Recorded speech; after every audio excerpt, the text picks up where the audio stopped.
You are listening to The Briefing, first broadcast on the 12th of August 2025 on Monocle Radio. The Briefing in association with Addis.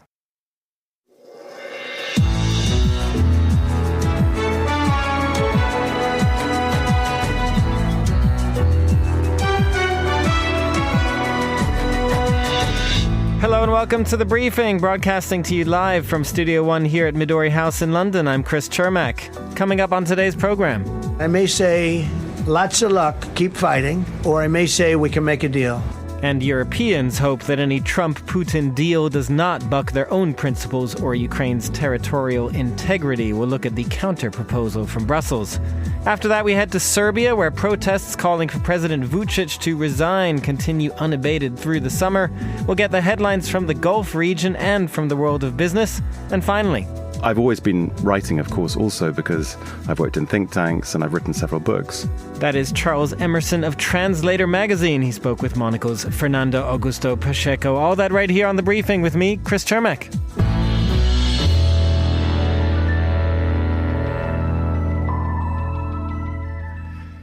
U.S. President Donald Trump's open admission yesterday that land swaps would be part of his discussions with Russia's Vladimir Putin in Alaska has caused no small amount of consternation in Ukraine and Europe, which are both looking to influence these upcoming talks despite not having a seat at the table.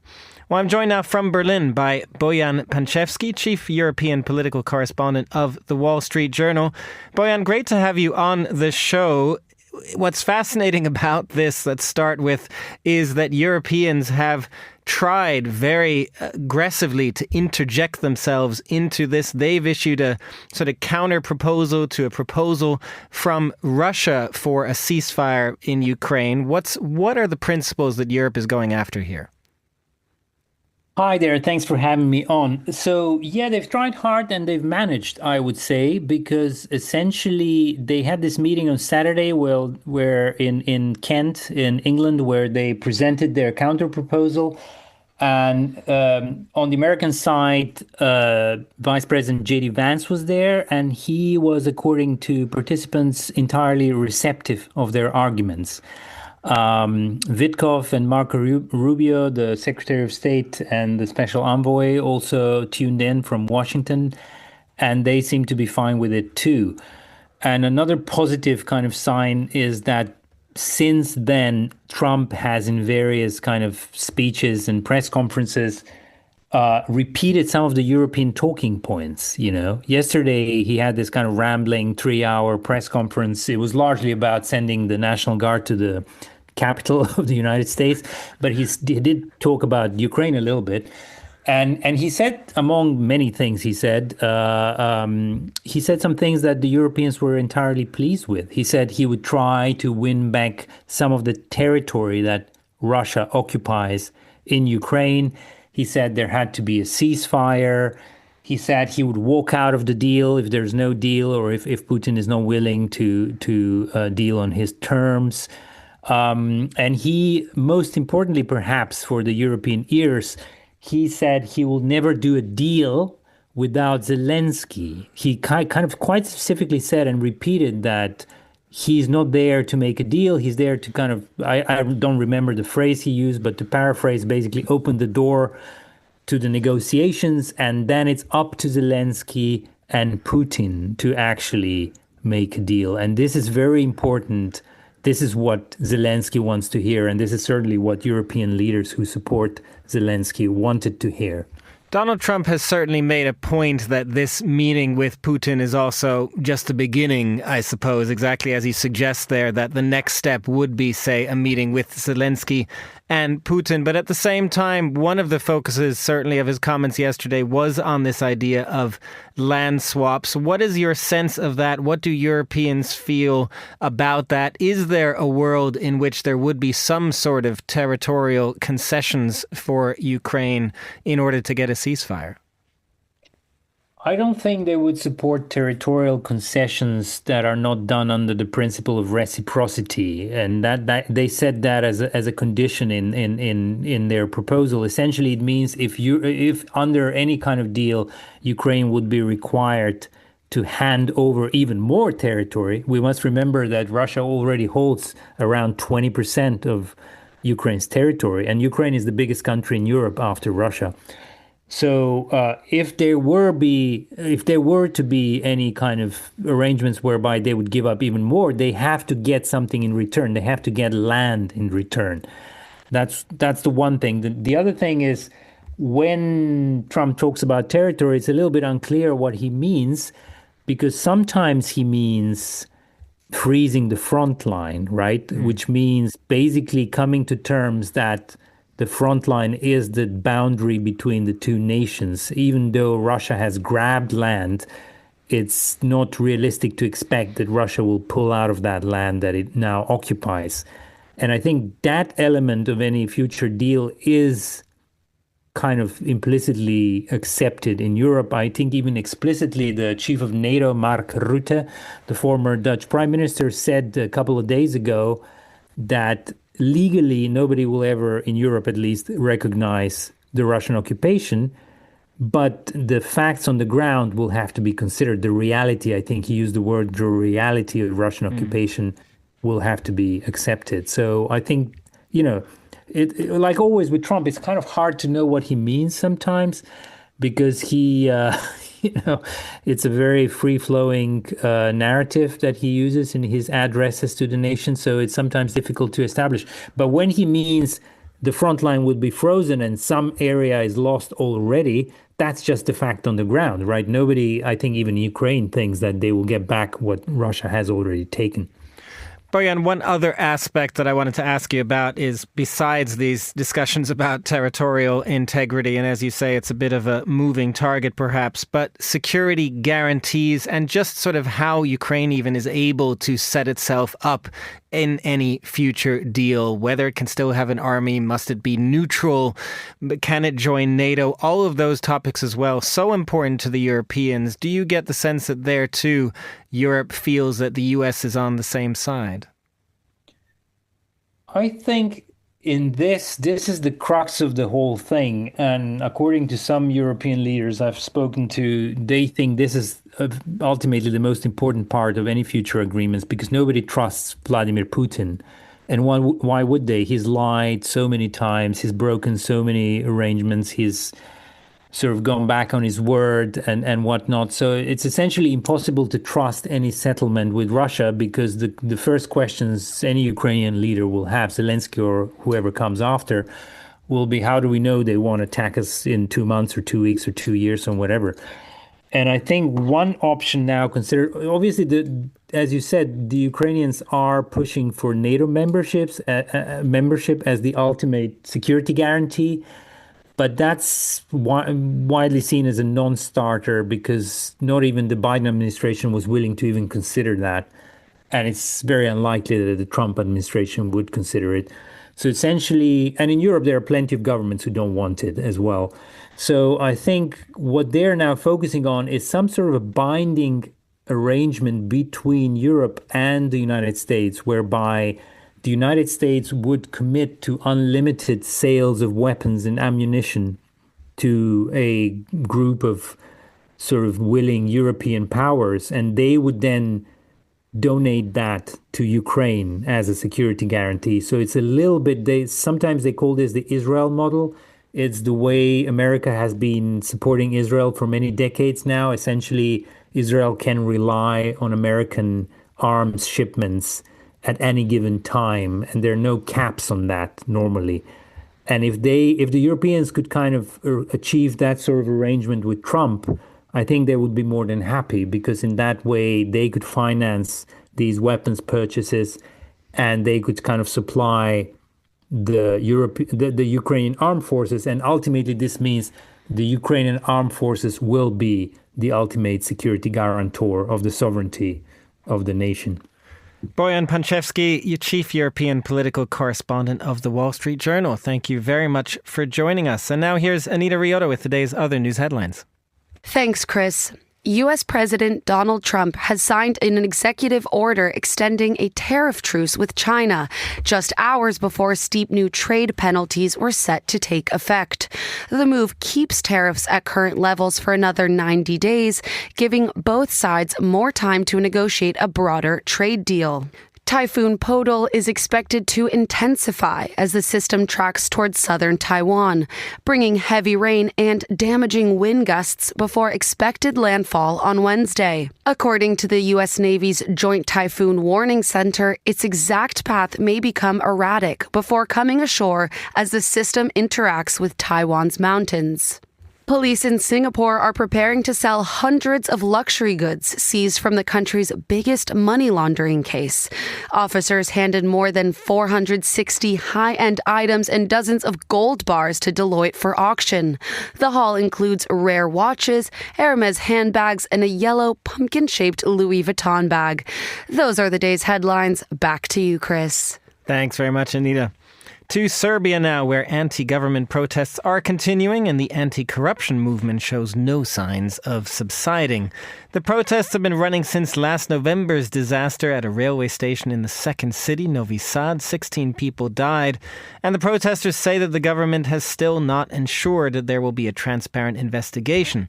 Monocle's man in the Balkans, Guy Delany, has been following the protests since they started and joins us now. Guy, I understand that these protests have been continuing at a sort of slow and continuous rumble, I suppose, through the summer, rather than one massive demonstration. That's right, and that's in part due to the usual events of the Balkan summer, which are that everybody clears off to the coast. It's almost like there's almost a truce. For example, today I'm in Zagreb and I'm trying to talk to various people, but finding that they're not here, they're somewhere on an island. So there's an element of that.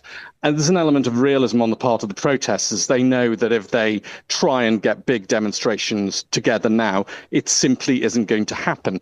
But what they're doing is they're making sure that the authorities know that all of this hasn't been forgotten. So we're seeing lots of small-scale neighborhood demonstrations. For example, in the capital Belgrade tonight, there's going to be a couple of neighborhoods organized by the citizens' assemblies of those neighborhoods. They're going to be staging protests in a town called Čačak. You're going to be seeing a cycling protest, cycling 16 kilometers in honor of the 16 people who died at Novi Sad railway station. Those are the sort of things which are going on, and one would expect come September, there's going to be a real resurgence of the protest movement on a larger scale. So even before that resurgence, protesters are showing they're still there, they're still present, and President Vučić, I understand, has tried to say in the past that he hears the protests, he wants to talk, but the tactics of authorities when it comes to trying to disrupt this movement would suggest otherwise. Indeed, we're seeing a lot more now intervention, if not actually by the authorities themselves, then certainly by people who seem to be allied with the governing Progressive Party and President Alexander Vučić. We're hearing complaints from people who've supported the protests that their homes and their businesses have come under attack, and there's certainly been multiple instances of those very graphically depicted in the media, with the smashed up shops and restaurants, and the entranceways of people's apartments buildings also under attack. And at one demonstration in a neighborhood in Belgrade last night, you saw the presence of agents provocateurs there, people trying to get between the police lines and the protesters, trying to provoke some trouble. And this is a tactic which is not going down particularly well among the protesters, as you'd imagine, but also from people that I speak to in Belgrade. There's a great degree of concern now that the stakes seem to have raised for people involved in the protests. It's rather different when it's your business or your home coming under attack, or if you're working in public service, if your job's going to be at risk. And that's a very worrying development. Well, and where does this end then, Guy, I have to ask you, because President Vučić is refusing to resign. He's also refusing to call any early elections this year as the protesters would have. I mean, will anything short of a resignation or early elections satisfy the protesters? I think we've been in a stalemate position for a little while now. We've had extraordinarily large protests in Belgrade on 3 occasions, by which I mean hundreds of thousands of people turning up to each of those protests. The largest was at least 325,000 people, which for a country of Serbia's size, that's just 6.5 million. That's a staggering number to get protesting in one place. But Mr. Vučić and his Progressive Party have managed to weather this. And they're gaining in confidence, really, that the protesters can carry on doing what they want to do, but they are remaining in government and they're remaining in office. Then when you get that sort of feeling, then what can the protesters do? The worry is that things get more radical from one side or another. And that would be something which is contrary to what's been going on up until now, whereas Mr. Vučić once said to me, we've not raised a stick against the protesters. One would like to hope it carries on that way. Well, and the interesting thing about this as well, Guy, is even as these two sides are hardening their positions, even if, say, we got fresh elections or there are elections as planned in the coming years, it doesn't seem like the opposition would actually have a good chance of winning anyway. And that hasn't changed. The opposition has been atomized for more than a decade now. So when Mr. Vučić and his Progressive Party came to power in 2012, the governing party at that point was the Democratic Party. They've splintered into multiple different parties with leaders who really don't want to join together and present a united front. And that's always the issue for voters, because not everybody is as engaged with the cause as the protesters have been, which started as a student movement. The students now say they've handed it over to the citizens, but not everybody's that engaged. And for people who are not that engaged, they'll be looking at the propositions which are put before them on a ballot paper and asking who is presenting the most credible programme as far as they're concerned. And unless the opposition can set aside their differences and present something that the voters of Serbia can truly believe in, add that to the dominance of the Progressive Party in the media and with the state institutions, it's going to be very difficult to dislodge them. Now, Guy, it is the summer in the Balkans, and as you did mention, you are in Zagreb. What's the mood there like, I have to ask? Is everyone's just in a holiday mood despite all the stuff we're talking about in Serbia? Well, it is very quiet in Zagreb. This is the thing. Literally, everybody's gone to the coast. So you do find that. But it's the reason I'm here as well is it's somewhat hot in a political sense in Croatia at the moment as well, because we've had a resurgence somewhat of toxic right-wing nationalism in this country over the past couple of months due to extremely large concerts by the singer Thompson, who likes to sing Nazi slogans as part of his songs, and hundreds of people, thousands of people turning out for those.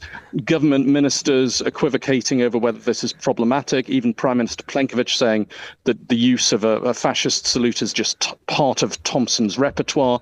So that's what I'm looking at the moment, that we're going through slightly troubling times in Croatia, a different sort of trouble than Serbia, but still quite disquieting. And Guy, here I thought you were having a nice, pleasant summer vacation on the Croatian coast. Our man in the Balkans, Guy Delany, always hard at work. Thank you for joining us. You're listening to The Briefing on Monocle Radio.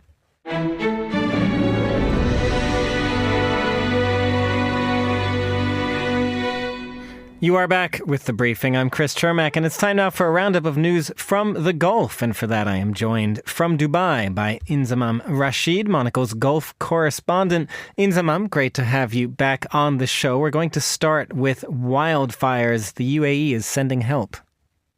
Chris, yeah, lovely to speak to you. Yeah, this is an interesting story because many Albanian residents, particularly here in Dubai, where I'm speaking to you from, but there seems to be pretty ravaging wildfires happening in Albania, and the UAE has sent an emergency task force which has arrived in Albania to help tackle those wildfires, which have forced people to flee their homes, has caused widespread damage. This was specifically ordered by the President Sheikh Mohammed. He ordered a number of specialized units to Tirana in Albania to deliver the critical support to relieve the efforts there by the Albanians. So the Emirates sent aircraft equipment, materials to help contain the fires, which have been caused because of the summer heat waves, which we've seen in many parts of Europe. There was also huge humanitarian support as well by the Ministry of Foreign Affairs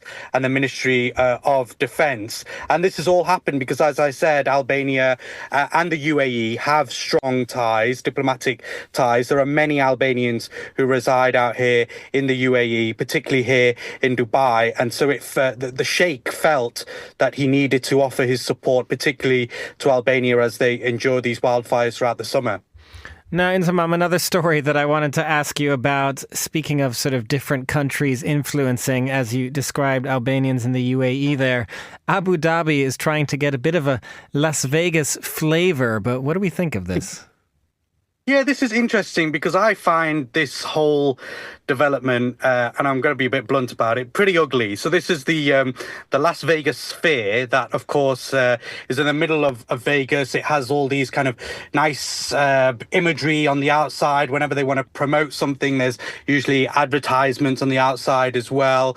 And it's a bit of a tourist attraction for people to attend and check out what's on the Sphere. Sometimes they have special screenings as well. And actually, inside, it's an entertainment venue for its fame for its 16K resolution screens. So Abu Dhabi is basically getting one of those spheres that was announced recently. But what the Culture for Tourism has done in Abu Dhabi is that they've struck a deal with the Sphere Entertainment, which is the company that builds the Sphere, and have decided that they're going to open up a load of these spheres across the Middle East and North Africa over a period of about 10 years. So we don't know exactly where some of these spheres could be, but they are going to build many of them to create these entertainment spaces, whether it's in Doha, whether it's here in Dubai, of course, Abu Dhabi already getting one, whether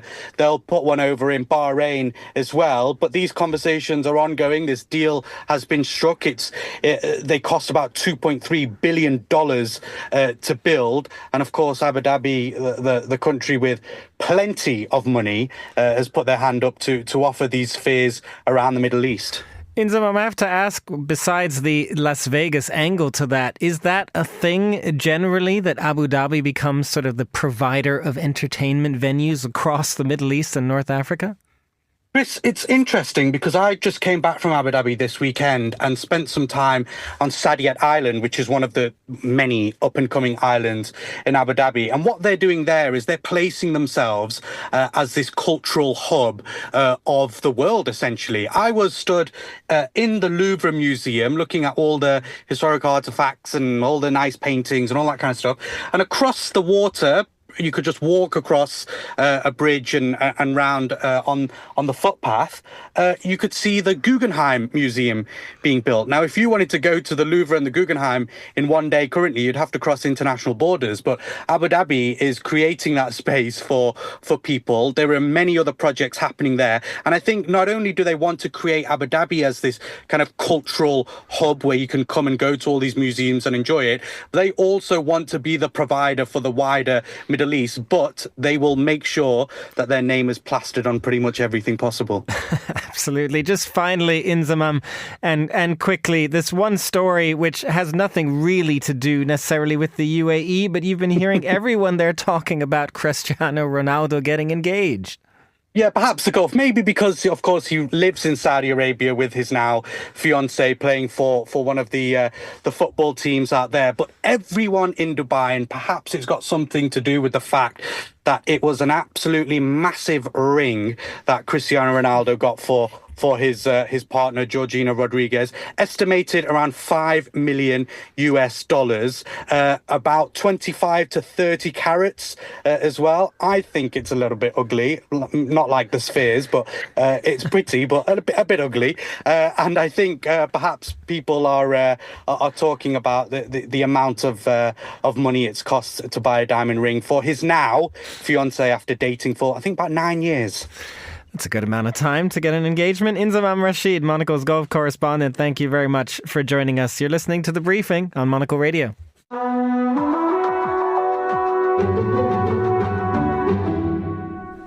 This is The Briefing, and it's time for the latest business news now with Ewan Potts from Bloomberg. And Ewan, we did have in the headlines the development in the US-China ongoing tariff story. There's been this extension of a tariff pause, or at least for the worst of the tariffs. What's the latest? Hello, Chris. Yeah, Donald Trump is hitting the snooze button with another 90-day pause on tariff hikes for China. Now, the president's executive order pauses a massive increase in tariffs until November, extending the truce that the two sides agreed back in May. Now, had the agreement not been extended, US tariffs on Chinese goods would have jumped to at least 54%. Trump still has a long list of concerns he wants dealt with, including fentanyl trafficking, Beijing's purchases of sanctioned oil from Russia and from Iran, and a whole host of other stuff. In response, China said it will extend its own tariff suspension for the same period. Now, this does still leave US tariffs on Chinese imports at 30%. We're a lot higher than we were before Trump came back to the White House, and there are 10% levies in the other direction. There's also an update today on the ongoing spat over technology and China's access to AI chips. Bloomberg's learned that Beijing is urging local companies to avoid using NVIDIA's H20 processors, particularly for government-related purposes. These are the chips, you remember, that Trump initially told NVIDIA they couldn't sell to China before reversing the decision. Now, it's not an outright ban by Beijing, but Chinese state media have been flagging security and reliability concerns over the chips and encouraging purchases of local alternatives. We saw a lot of tech stocks rising in China today. It's all a bit of a headache for NVIDIA, but it does still remain the world's most valuable company, worth more than $4 trillion. So clearly investors aren't too troubled about the whole business. How are markets reacting in general, Ewan, to this? I mean, is there an expectation that this means there will be a deal, say, in 90 days? I understand that also Japan's Nikkei is at record highs, so pretty good at the moment. Yeah, shares in Asia saw a bit of a bump up today. I think investors on the whole are kind of batting away too many of these headlines. In theory, a trade war between the world's two biggest economies would be pretty devastating for the global economy. But we've seen so many times over the last few months that Trump tends to back down on these things, or they get watered down, and the initial threat is not as bad as how things actually pan out in the end. So markets are in pretty buoyant mood at the moment. Stocks in the US are pretty close to record highs. We've seen an enormous rally since Liberation Day back in early April, when we had that massive package of tariff measures imposed and then rescinded. So investors are broadly pretty confident, and these headlines are often kind of sort of batted away by them as sort of not going to happen. But of course, if it did actually end up being a proper trade war with the Chinese, then that would be very serious for the global economy. Well, one set of shares, though, that have not been responding positively that we wanted to ask you about, Ewan, is for the offshore wind developer Ørsted. Why are they in such trouble? Yeah, tough times at one of the world's biggest developers of offshore wind farms. Shares in Danish company Ørsted plummeted yesterday, wiping almost a third from its market value. The company is asking investors for more money. It's launching a massive $9 billion rights issue where new shares are sold at a discount. Now, that rights issue is effectively a handout from the Danish government. It's going to buy about half of the shares on offer. And it's really quite the fall from grace for Ørsted, which just a few years ago, at the height of the green investing boom, was worth more than oil giant BP. But the company has been hit really by a trio of troubles. Number one, soaring costs. Number two, rising interest rates. And number three, President Donald Trump. Now, the company's finances were already severely stretched by the inflation spike that we all suffered after the pandemic, as well as those higher finance costs. And Trump's visceral dislike of windmills, as he likes to call them, has been a significant problem for Ørsted. The management cited the move by the Trump administration to halt an already permitted offshore wind farm that was being built by another company as a tipping point. And that unprecedented move really underscored the risks of investing in offshore wind in the United States. And for now, investors are not yet buying the recovery story. Well, and I do remember Donald Trump even making the point about wind on his trip to Europe. Ewan Potts, thank you very much. That is Ewan Potts from Bloomberg. This is The Briefing.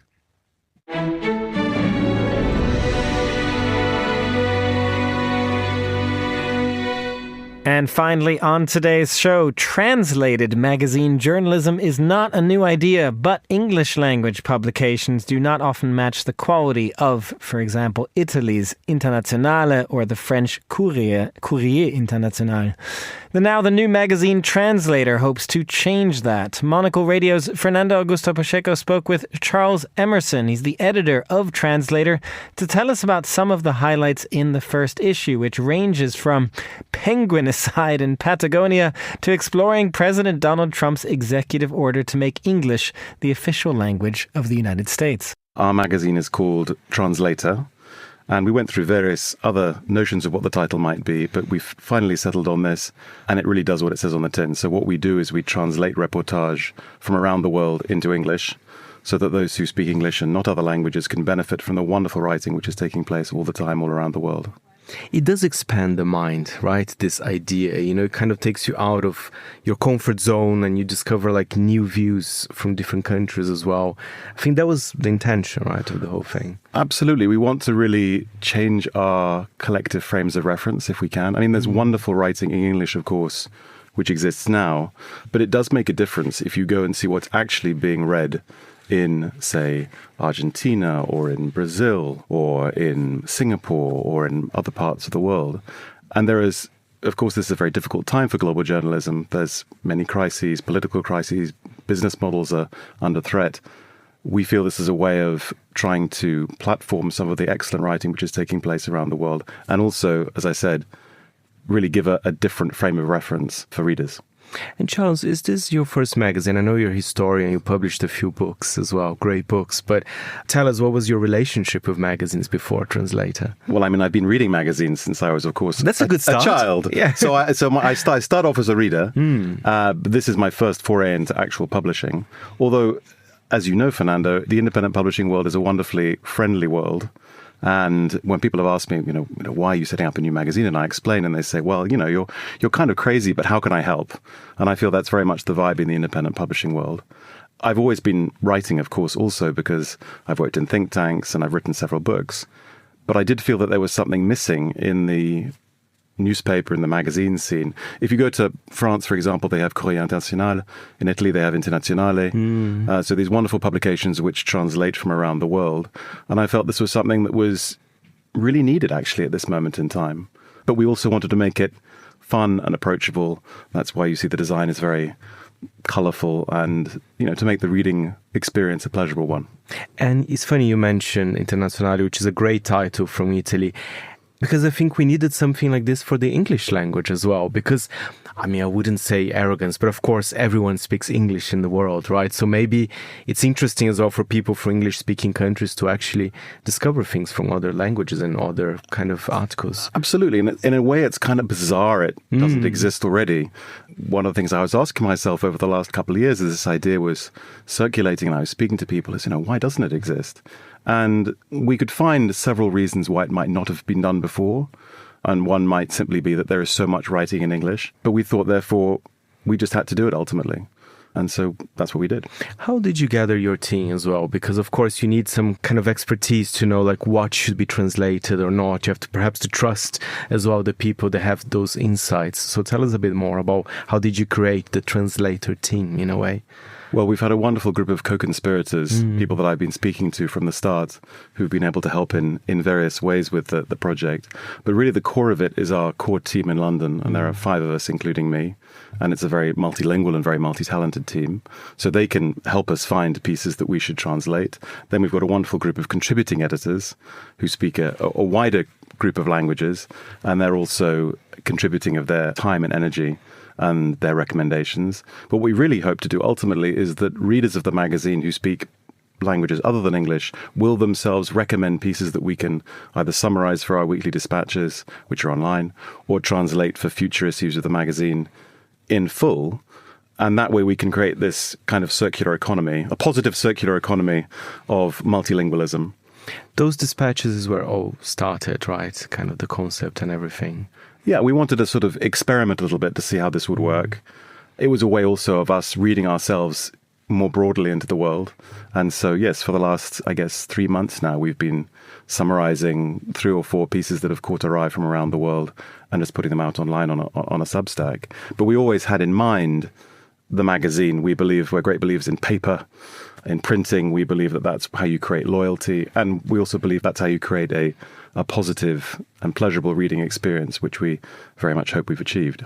And the magazine looks beautiful as well. I know Jeremy, our friend Jeremy here, he's involved as well with the design of the title. That's brilliant. Yes, we've been working with Mag Culture, which is, I always like to say, it's not only the best magazine shop in the world that I've been to, but it's also a very wonderful design team. And Jeremy Leslie has been wonderfully helpful on all kinds of things. We've also worked with Osman Bari, who's a wonderful Canadian designer. So we've been really blessed on that. And also we've worked with a number of different illustrators. So each of the translated reportage pieces, we've paired the writer with a translator, but also with an illustrator, so that we really have, each piece has this multi-layered relationship between text, translation, and image. And give us a taster, perhaps, of some of the stories, not everything, but some of the stories that we'll be able to read on issue 1. Well, my absolute favorite story is called Massacre of the Penguins, which is about penguinicide. It's about an environmental crime which took place in Patagonia a few years ago. It's a sad story. It's a story of a man who, for various reasons, frustrations, etc., decides to take out his bulldozer one day into this beautiful area of Patagonia where penguins come every year as part of their mating season. And he basically destroys a large number of these nests. And this has been a starting point for thinking about how environmental crimes should be thought of in Argentina and indeed around the world, the notion of ecocide. So it has this serious side to it, but the article is written in such a beautiful, beautiful way for Gato Pardo, which is a Mexico City-based publication. Charles Emerson, editor of Translators, speaking with Monocle's Fernando Augusto Pacheco there. And that's all the time we have for this edition of The Briefing. It was produced by Tom Webb. Our researcher was Henry King and our studio manager was Flynn Simons. The Briefing is back tomorrow at the same time. I'm Chris Termack. Goodbye and thanks for listening.